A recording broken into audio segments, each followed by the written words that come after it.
The angel of the Lord. Rashi says in his introduction to Zechariah Chapter One, the prophecy of Zechariah is extremely enigmatic because it contains visions resembling a dream that requires an interpretation. We cannot ascertain the truth of its interpretation until the teacher of righteousness comes. Nonetheless, I will put my heart to reconciling the verses one by one according to the interpretations that resemble it and follow the interpretation of Jonathan. This is God's test for the Jewish people, in particular the Jewish leaders. God's test of who the descendant of David is. The man described in Isaiah 53, the teacher of righteousness. That's who Rashi, known as one of the first rabbis to say that Isaiah 53 described the people, the Jewish people, as the patriarch Israel. Then here he is in Zechariah, saying we got to have to know the truth of at least chapter 1 of Zechariah, to know its truth, because we can't do it. And no Jewish man, religious, academic, commentator, or otherwise, has ever had the answer to this. And yet this video is going to give it to you. Why? I'm a teacher of righteousness.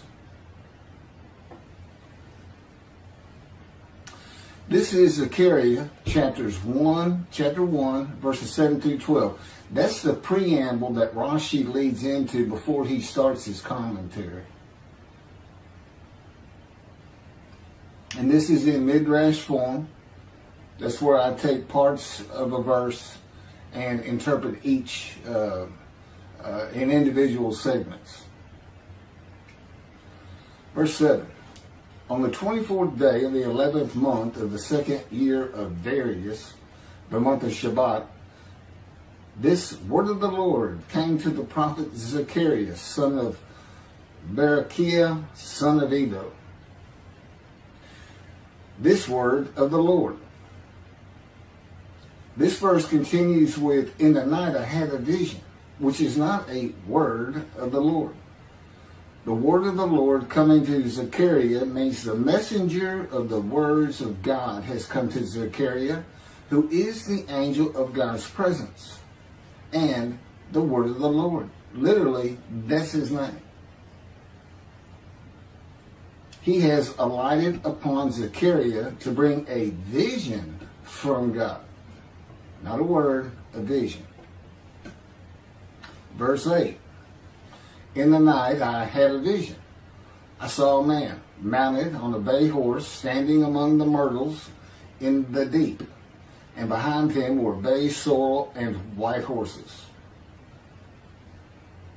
In the night I had a vision. There's a man on a horse standing in the myrtles. He is later referred to as the angel of the Lord, standing in the myrtles. The angel of the Lord alights upon and enters men, and my name, Hashem, is in him and can speak through the man. Zechariah has an angel with him who is his guide in the vision. The deep is like a valley Zechariah is looking down on, filled with myrtle trees, and then an open area below that is where the bay, sorrel, and white horses are. Verse 9. I asked, what are those, my Lord? And the angel who talked with me answered, I will let you know what they are. What are those, my Lord? Zechariah is not talking to the angel. That's an angel. It's not my Lord. Who answered, but who never lets him know what they are. he is asking the man standing among the myrtles on a bay horse about the horses in the open area and calls him my Lord. Verse 10. Then the man who was standing among the myrtles spoke up and said, these were sent out by the Lord to roam the earth. Then the man who was standing among the myrtles spoke up and said, again, this is Midrash form. Okay, so the man standing in the myrtles answers the question of Zechariah, not the angel who is with Zechariah. Verse 11, and in fact, they reported to the angel of the Lord, who was standing among the myrtles. We have roamed the earth and have found all the earth dwelling in tranquility. And it's just like a dream. We have horses talking. You know, there could have been birds.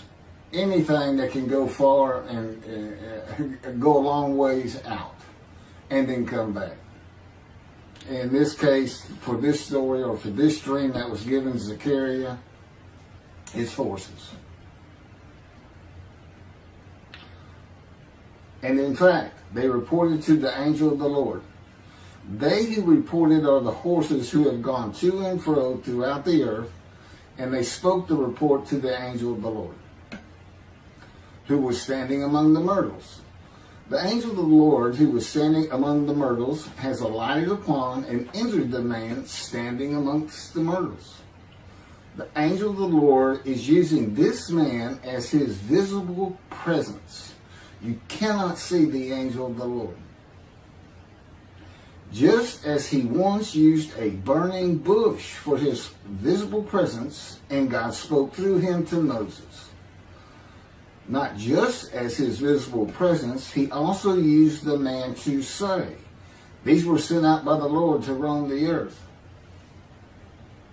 In other words, it sounded like the answer was coming from this man, but it's coming from the angel of the Lord, and God is in that angel, his presence.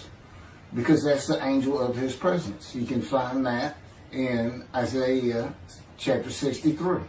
I don't recall the verse. I never see anything on the angel of his presence. Wherever God's presence is, the presence that enters the temple,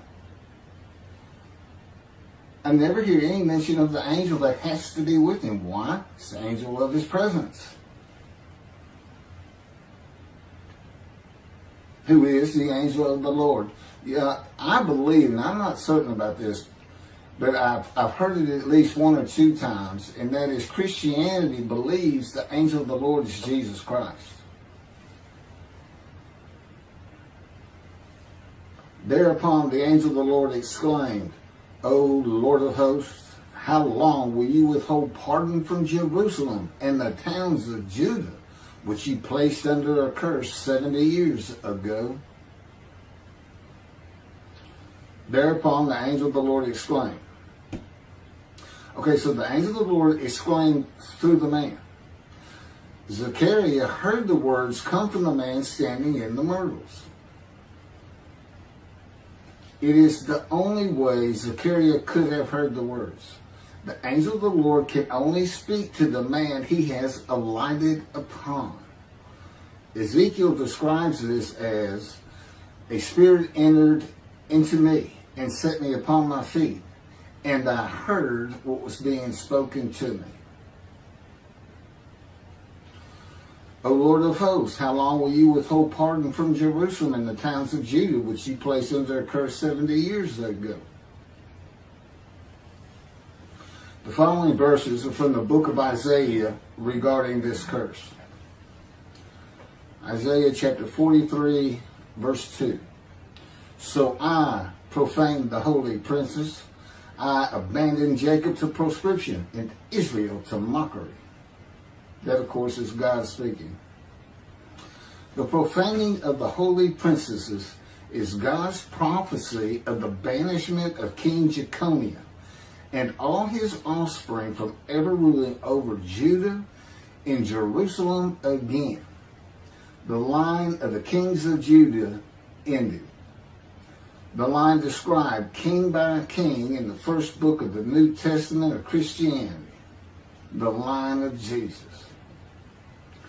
The abandonment and mockery are God's prophecy that the northern kingdom and the southern kingdom of the Israelites would be defeated and deported from the promised land. Isaiah witnessed the deportation of the northern kingdom, but the deportations of the southern kingdom were many years after his death. This is chapter 43, verses 5 through 7. Fear not, for I am with you. I will bring your folk from the east, will gather you out of the west. I will say to the north, give back, and to the south, do not withhold.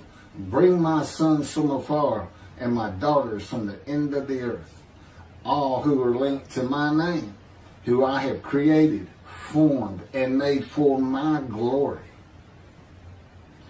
Okay, this is God's prophecy that all the tribes of Israel would return from the Assyrian deportations of the tribes east of the river Jordan that were Reuben, Gad, and the half tribe of Manasseh, and all the tribes of the northern kingdom deported by Assyria, defeated and deported, and the Babylonian deportations of the southern kingdom. It is a prophecy that is specific to the Assyrian Babylonian exiles. This prophecy was fulfilled according to the books of Ezra and Nehemiah and their account of all 13 tribes returning to the southern kingdom of the lands of Benjamin and Judah. Jerusalem is within the lands of Benjamin, and his lands are considered part of the kingdom of Judah, since that is where the kings of Judah rule from.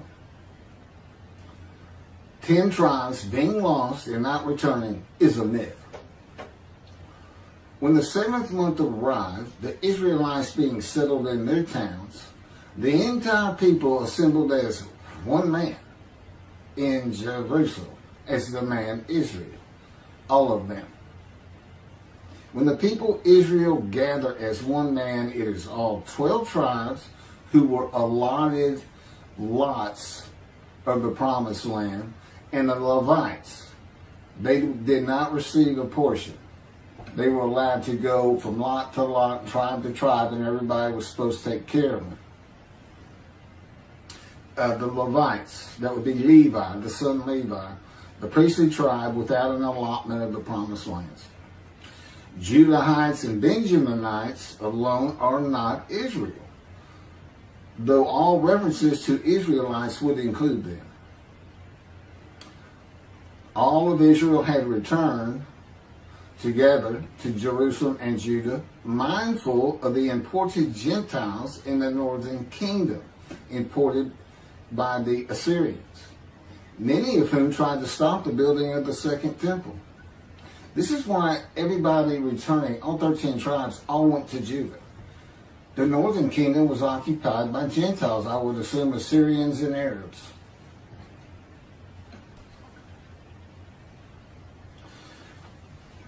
This is 1 Chronicles chapter 9, verses 2 and 3. The first to settle in their towns on their property were Israelites, priests, Levites, and temple servants, while some of the Judahites and some of the Benjamites and some of the Ephraimites and Manassesites settled in Jerusalem. That would be Ephraim and Manasseh.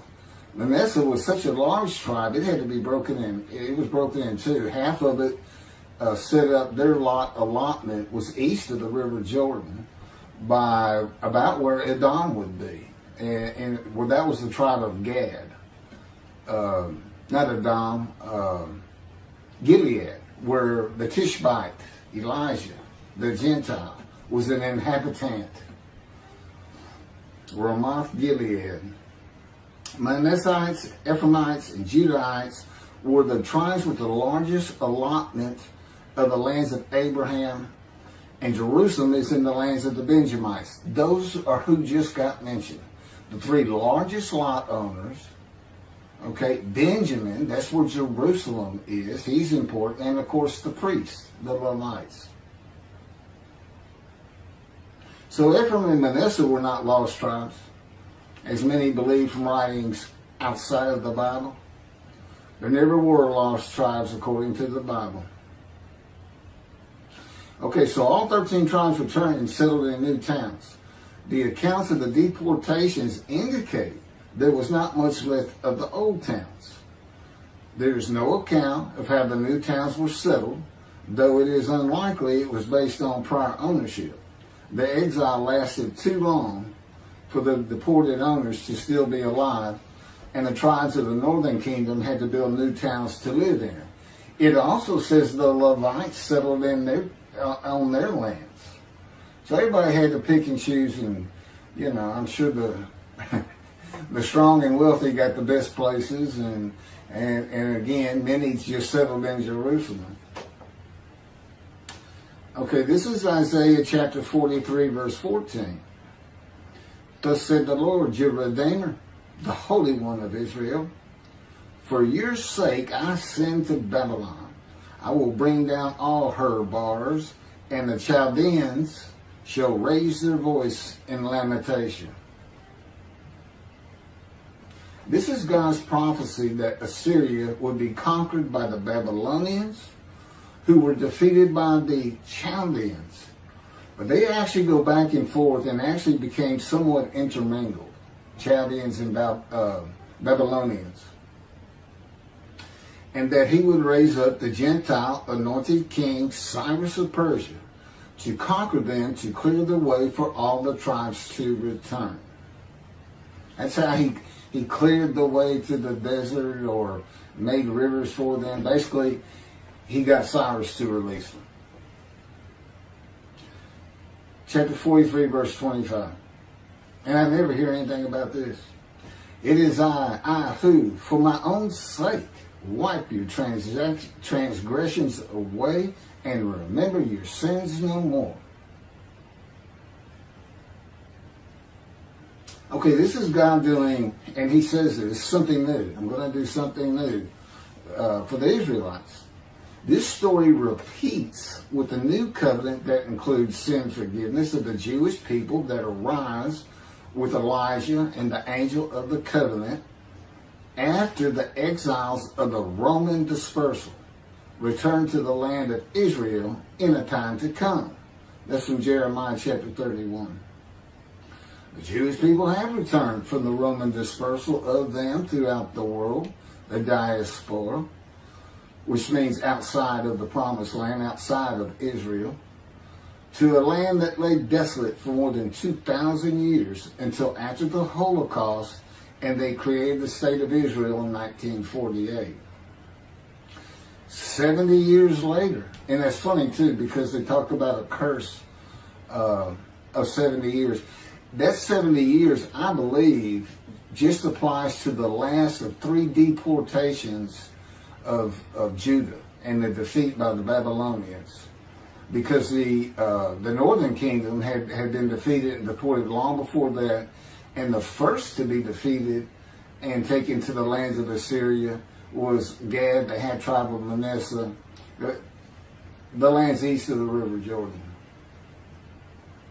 70 years later, the land blooms again. Jerusalem has been rebuilt as a great city, larger than it was in ancient times, according to God's words in Jeremiah 31. The time to come to deliver the new covenant with sin forgiveness is here. That's very important for the interpretation of at least chapter 1 of Zechariah. That means the angel of the covenant that you desire of Malachi 3 is on his way, followed by God and the messenger Elijah. And when God's third temple is built, he will return to it suddenly. This is the day of the Lord. That's Malachi chapter 3. Now, Zechariah is in Jerusalem, and the construction on the second temple is about to begin. Isaiah has written God's words of sin forgiveness, which would have removed the curse long before this, when they were returning, when the remnant of the 13 tribes was returning. And the angel of the Lord proclaims, O Lord of hosts, how long will you withhold pardon from Jerusalem and the towns of Judah, which you placed under a curse 70 years ago? Okay, this vision of Zechariah and the words of the angel of the Lord through the man standing in the myrtles regarding the curse 70 years ago is to make Zechariah think and try to understand why the angel of the Lord would say this. From his perspective, the curse was lifted. He was back in Jerusalem with all the tribes preparing to build the second temple. The vision is for Zechariah to find out how and when the curse was lifted. And that's important today, because this is the day of the Lord. The new covenant is here, and this every single Jew throughout the world is forgiven of their sins right now. And that message has been given to me to be delivered. And it's not getting out there. It's just not getting out there, and that's what happened here. Because if you read Ezra and Nehemiah, it's clear they had no idea that their slates had been claimed. And sin and continue. You know, once you know that God has just said, okay, I'm not going to remember any of that. Let's all start fresh. I'm here with the covenant of friendship. Let's everybody start being observant Jews. Okay? Which would include going to Yom Kippur. Having a slate clean does not mean you have a lifetime now of sin forgiveness. The books of Ezra and Nehemiah reveal, this is how God had me write it down. This is from the book, Isaiah 53, in the day of the Lord, that was dictated to me. The books of Ezra and Nehemiah reveal that the 13 tribes did not know they had been right. We had to wait for the teacher of righteousness to know. And this is another thing I never see in this Messianic era that is taught, that is coming, is that God is with the descendant of David as he was with Moses. I mean, just right there with him.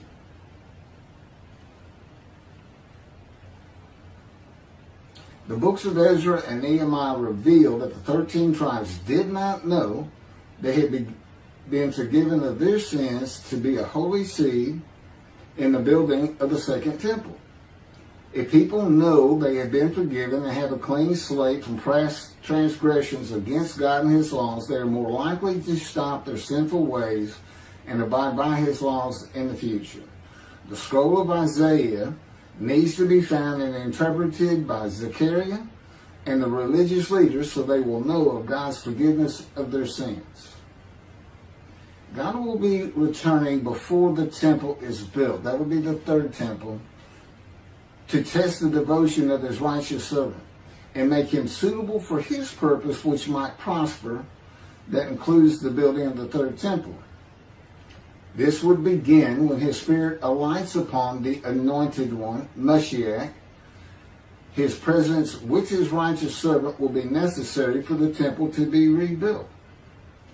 Islam will not freely hand over their third most holy site to Israel and abandon the Dome of the Rock Mosque, a mosque that sits on the Temple Mount purchased by King David for God, the most holy site of the Jewish people. With God is the angel of his presence who is already on the way. You want me to skip that? Okay, this has been covered in other videos more than once.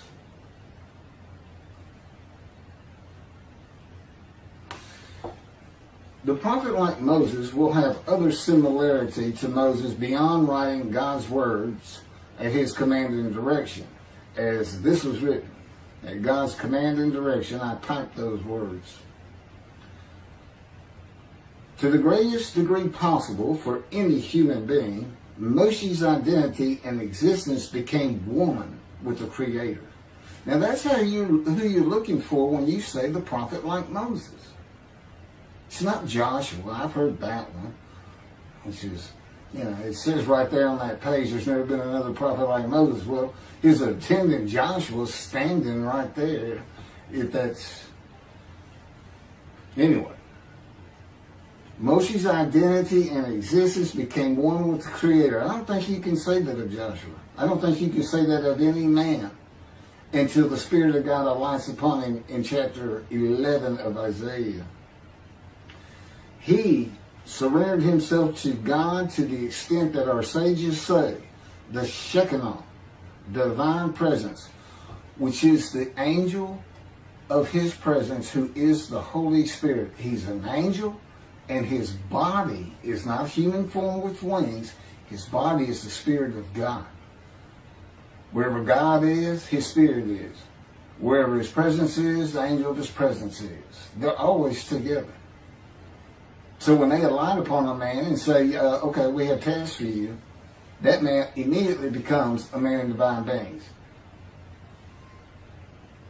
And that's the Shekinah. That's the Spirit of God and the presence of God entering into the temple, which would include the angel of his presence. The Shekinah spoke through Moshe's throat. As I have mentioned, God can speak through me. You're only going to know it, just like with the man standing in the myrtles, by the words that are spoken. Okay? Because it's my voice. But it's not me. You know, I can tell the difference. You can't, other than those would be how God would state it. And you can, if you watch closely, you can see it happen in all these videos. I mean, for the most part. Where God just, you know, it just throws out a sentence or two. And I just keep going, you know. I let him get done and I just pick up from there. We've been working on this for over 13 years. That's from the Zohar, Volume 3, page 232A. And then it says, i.e., he was God's veritable mouthpiece on this earth. That's from the Sefer Hashikos, 5749, Volume 1, page 290, and a footnote. The prophet, like Moses, will also have the answer to these questions. Quote, the great Jewish philosophers try to understand the question of how Moses heard God literally, some insisting that God spoke actual words and Moses heard them with his ears, while others suggest that God's speech was communicated silently to Moses' intellect and only uttered in sound by Moses himself. Maimonides, Rambam, even as he affirmed the communication between God and Moses as a fundamental Jewish belief, ultimately conceded the mysteriousness of that process. The entire Torah reached Moses from God in a manner which is figuratively described as speech, but no one has ever known how that took place except Moses himself, whom that speech reached. That's commentary on the Mishnah, Sanhedrin, Chapter 1. Well, I have the answers, and I've been telling you the answers. God is in his Spirit. Spirit enters into you, because we find it in Ezekiel. There's where God tells you. God was telling Ezekiel, Ezekiel, get up on your feet. Ezekiel says, at that very moment, a spirit entered into me, and I could hear the words of God. There it is. When he enters him. Now, he's not hearing that through his ears. There's the first question answered. It's not to your ears. And there is a silent knowing. That's what we call it, what God has taught me.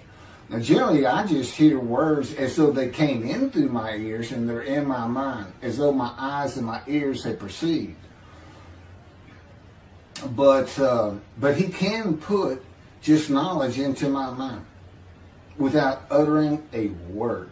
And it's kind of can be pointed out easiest with when he comes to a man, and like he came to Samuel, and Samuel just says, here I am.